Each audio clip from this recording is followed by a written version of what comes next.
क्षमा कर दो मो तुमको लुचे रखी पाली क्षमा कर दो मते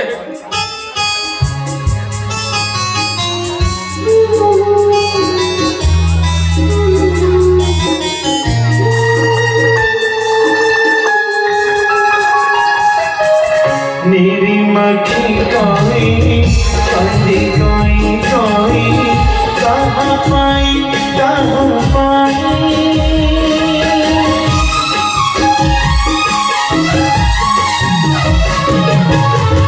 मेरी मक्खी कोई कंदी कोई कहाँ पाई सीता सीता छड़ी गदीनु सपनर सुध भई ममता मोर रहियासी देखाई मते छवि मो आशा कसी कलामी कठेरे सूरज गलाई तुमी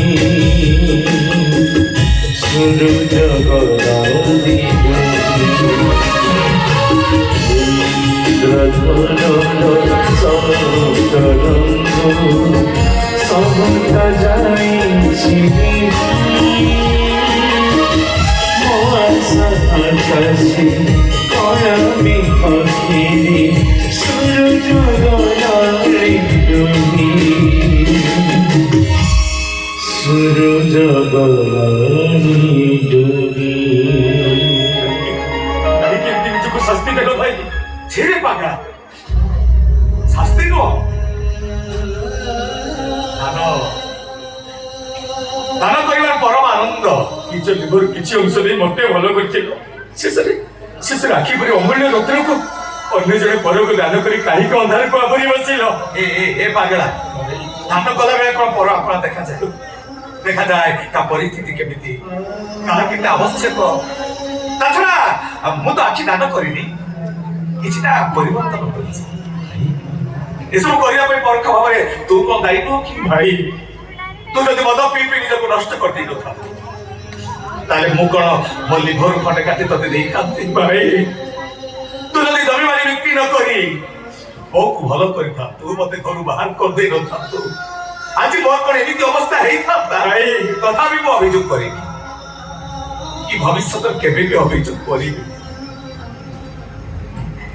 तो खराब रास्ता छाड़ी भल रास्ता चली भल मनीष हो यह ही मोर स्वप्न आ मो स्वप्न पूरण हो गले अंधारी जीवन भी मो पाई आलोकित हो तुम स्वप्न निश्चय पूर्ण हम भाई मो तुमको कथा दूची मो निश्चय भल मनीष ही तुमको देखी बस शांति मिल गला पेट भी पूरी गला एबे कह मु कौन करिबी जे कि मौसा तबे भी आछो अरे केमिति आसेबी नहीं कह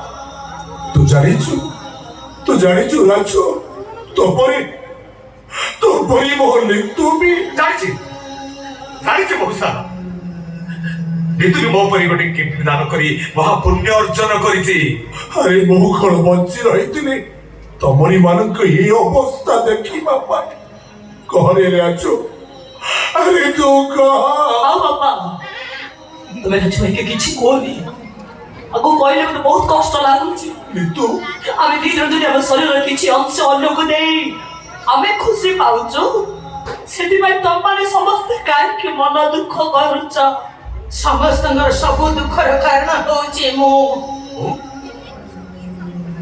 ଯଦି ସେଦିନ ରଣ ନିୟମରେ ମୋ ଧନକୁ ଛନ୍ଦି ଦେଇ ନଥାନ୍ତି ତାହେଲେ ମୋ ଧନ ଆଜି ଏତେ କଷ୍ଟ ଭୋଗୁ ନଥାନ୍ତା।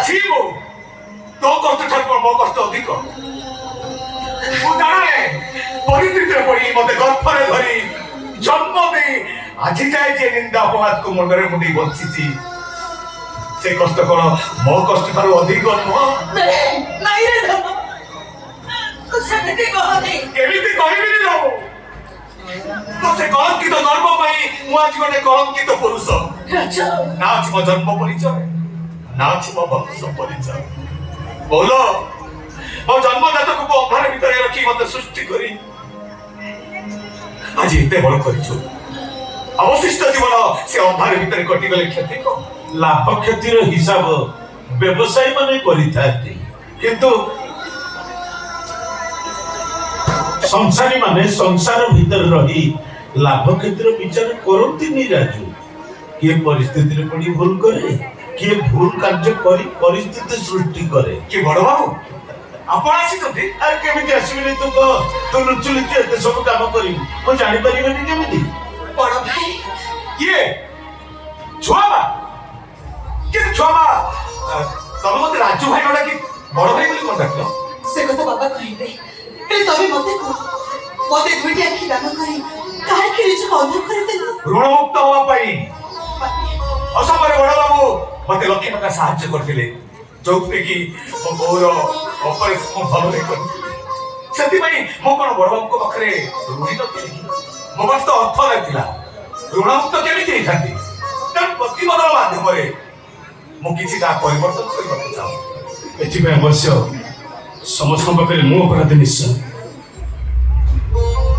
ମାତ୍ର ରାଜ୍ୟର ଅନୁରୋଧ ଆତ୍ମହତ୍ୟାର ଗୁଣ ମୋତେ ବାଧ୍ୟ କଲା ଏମିତି ଅମାନୁଷିକ କାମ କରିବା ପାଇଁ। ସେଥିପାଇଁ ଆପଣମାନେ ସମସ୍ତେ ମୋତେ କ୍ଷମା କରିଦିଅନ୍ତୁ। କାହିଁକି ନା ରାଜୁ ଭଳି ଯେ ଉତ୍ତମ ମଣିଷ ଦୃଷ୍ଟିଶକ୍ତି ହରି ଅନ୍ଧ ଭାବରେ ବଞ୍ଚିବାକୁ ପଛେ ହେଲେ ଆତ୍ମହତ୍ୟା କରି ମରି ନଯାଉ, ଏଇଟା ହିଁ ମୋର ଇଚ୍ଛା ଥିଲା। ଯାହା ସବୁ ହେଇସାରିଛି ସେସବୁ ବିଷୟରେ ଆଲୋଚନା କରି କିଛି ଲାଭ ନାହିଁ, ବରଂ ଆଗକୁ ଯାହା ହବା ଅଛି ବରଂ ସେ ବିଷୟରେ ଆଲୋଚନା କଲେ କିଛି ଲାଭ ହବ। ଆଉ କଣ ଆଲୋଚନା କରିବି? ଆପଣ ଝିଅ ଆଖି ଫେରି ପାଇଲେ, ଆପଣ ବାଟରେ ଆପଣ, ଆମ ବାଟରେ ଆମେ। ଡାକ୍ତର ଏସ୍ ବାବୁ ମୋର ଆପଣଙ୍କ ଅନୁରୋଧ ଯେତେ ଶୀଘ୍ର ପାରୁଛନ୍ତି ମୋ ଛୁଆମାକୁ ବିବାହ କରି ସୁଖରେ ସଂସାର କରନ୍ତୁ। ହେଲେ ମୋ ବାହାଘରରେ ମୋ ବଡ ଭାଇ ଉପସ୍ଥିତ ରହିବେନି, ଏଇଟା କଣ ସୁନ୍ଦର ଦେଖାଯିବ? ହେଲେ ଛୁଆମା ମୁଁ ତମ ବଡ ଭାଇ ହେଲି କେମିତି? କାହିଁକି ନା ତୁ ହଉଛୁ ମୋ ରକ୍ତରୁ ସୃଷ୍ଟି।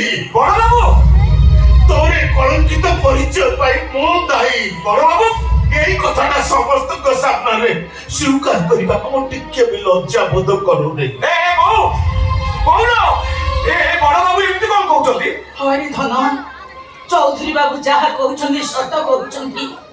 ସେମିତି ଗୋଟେ ପରିସ୍ଥିତିରେ ତାଙ୍କ ସହିତ ମୋର ସମ୍ପର୍କ ହେଇଥିଲା, ଆଉ ଯୋଉ ସମ୍ପର୍କରୁ କି ତୁ ସୃଷ୍ଟି ଚୌଧୁରୀ ବାବୁଙ୍କ ମାନ ସମ୍ମାନକୁ ଏ ସମାଜରେ ନିନ୍ଦିତ ନ କରିବା ପାଇଁ ତୋ ବାପାଙ୍କ ପରିଚୟ ମୁଁ ତୋ ପାଖରେ ଗୋପନ ରଖିଥିଲି।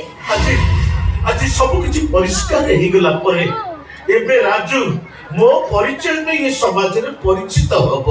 ବଡ ବାବୁ ବଡ ବାବୁ ନୁହେଁ ରାଜୁ, ମତେ ଥରେ ବାପା ବୋଲି ଡାକ।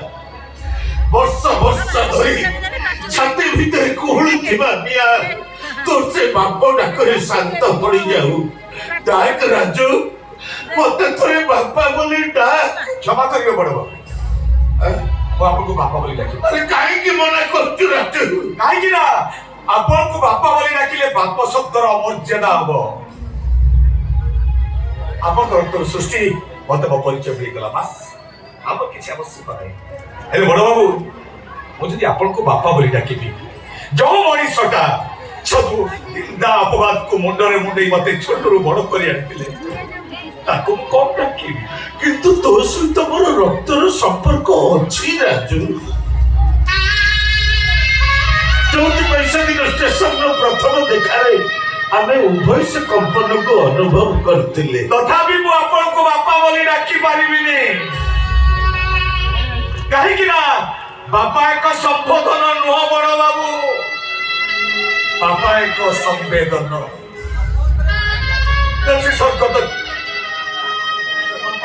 ଅଞ୍ଜଳି ଦାସ ହଉଛନ୍ତି ମୋ ବାପା, ଆପଣ ମୋ ପାଇଁ ବଡ ବାବୁ ଆଉ ଛୁଆ ମାବି। ତାରି ଭିତରେ ଆପଣ ଆପଣଙ୍କ ପୁଅକୁ ଛୁଆ ମାବି ତାକୁ ଭାଇକି ଦେଖନ୍ତୁ, ଆମ ଉଭୟଙ୍କ ପାଇଁ ଖୁସିର କଥା ହବ। ସବାସ ରାଜୁ ବାବୁ, ସବାସ। ଧୀରେ ଧୀରେ ତ ଆଚାର ବ୍ୟବହାର ମତେ ତ ଭଲ ଲାଗିଲା ଯେ ତୋତେ ଭଲ ପାଇ ବସିଲି। ତୋ ହାତରୁ ଶଙ୍ଖା ସିନ୍ଦୁର ପିନ୍ଧିଲେ ମୁଁ ନିଜକୁ ସୌଭାଗ୍ୟବତୀ ବୋଲି ମନେ କରିବି। ହଉ ମତେ ବାପା ବୋଲି ନଟା, ହେଲେ ତୋ ବାହାଘର କରିବାର ମତେ ଟିକେ ସୁଯୋଗ ଦେ। ସେ କଥା ସମୟ କହିବ। আর ମୁଁ ଇଚ୍ଛା କରେ ତୁ ଅଞ୍ଜଳି ଆକାଶ ନିତୁ ସମସ୍ତେ ମୋରି ପାଖରେ ରହିବ। ମୋ ଘର ତମ ସମସ୍ତଙ୍କ ଘର ହବ ନା କଣ କହୁଛ ଅଞ୍ଜଳି? ସେଇଟା ଆଉ କଣ କେବେ ସମ୍ଭବ? ମୋ ପୁଅ ଯେତେବେଳେ ତମକୁ ବାପା ବୋଲି ଗ୍ରହଣ କରିପାରୁନି, ସେତେବେଳେ କୋଉ ପରିଚୟ ନେଇ ମୁଁ ଯାଇ ତମ ଘରେ ରହିବି? ବରଂ ମତେ କ୍ଷମା କରିଦେବେ, ମତେ ମୋ ପୁଅ ସହିତ ରହିବାକୁ ଦିଅନ୍ତୁ। ନାଇଁ ଅଞ୍ଜଳି ଅପା, ସେ ସୁଯୋଗ ମୁଁ ତମକୁ ଦେବିନି। ତମ ପରିବାର ପ୍ରତି ଏତେ ସବୁ କରିସାରିଲା ପରେ ତମେ କଣ ମୋ କଥା ଥରୁଟି ବି ଚିନ୍ତା କରିବ? ରାଜୁ ଖାଲି ମୋ ଝିଅକୁ ବାହାରେ, ସେ ମୋ ଜ୍ୱାଇଁ ନୁହଁ, ମୋ ପୁଅ ଏଇ ସମୁଦ୍ର ପାଇଁ ମୋ ଘରେ ରହିବ। ତମେ ତମ ପୁଅ ଆକାଶକୁ ନେଇ ନୁହ। କିନ୍ତୁ ଏ ପରିପ୍ରେକ୍ଷୀରେ ମୁଁ ଇଚ୍ଛା କରେ ରାଜୁ ଭାଇ ଆଉ ନିତୁ ଦେବୀଙ୍କ ଦାୟିତ୍ୱ ମୁଁ ନେବି। ସେମାନଙ୍କୁ ସାରା ଜୀବନ ପାଇଁ ହସ୍ପିଟାଲ ସୁବିଧା ଯୋଗାଇ ଦେବି। ଦିନେ ରାକ୍ଷୀ ରାଜୁ ଭାଇଙ୍କ ଆଖିରେ ଦୁନିଆ ଦେଖୁଥିଲା, ହେଲେ ଏବେ ରାଜୁ ଭାଇ ରାକ୍ଷୀ ଆଖିରେ ଦୁନିଆ ଦେଖିବେ। ତେଣୁ ଆପଣମାନଙ୍କୁ ମୋତେ ସମସ୍ତଙ୍କୁ ଅନୁରୋଧ, ଆପଣମାନେ ମୋତେ ଏତିକି ସୁଯୋଗ ଦିଅନ୍ତୁ, ଏତିକି ସୁଯୋଗ ଦିଅନ୍ତୁ ମୋତେ। କ୍ଷମା କରିବେ ସାର୍। ଆଦର୍ଶ ଡକ୍ଟର ହବାର ଶିକ୍ଷା ମୁଁ ଆପଣଙ୍କ ପାଖରୁ ଶିଖିଛି ସତ, ହେଲେ ମହାନ ମଣିଷ ହବାର ଶିକ୍ଷା ମତେ ରାଜୁ ବାବୁ ଶିଖେଇଛନ୍ତି। ଏ ଦୁନିଆରେ ମୋର ନିଜର ବୋଲି କେହି ନାହାନ୍ତି। ତେଣୁ ରାଜୁ ବାବୁ ଆଉ ନିତୁ ଦେବୀଙ୍କୁ ମୋ ବଡ ଭାଇ ଭାଉଜର ସମ୍ମାନ ଦେଇ ସାରା ଜୀବନ ମୋ ନିଜ ପାଖରେ ମୁଁ ରଖିବାକୁ ଇଚ୍ଛା କରେ। ଏଣିକି ରାଜୁ ବାବୁ ଯାହା ନିଷ୍ପତ୍ତି ନେବେ, ମୁଁ କଣ ଏକା ଏକା କିଛି ନିଷ୍ପତ୍ତି ନେଇପାରିବି? ଏ ରିତୁ,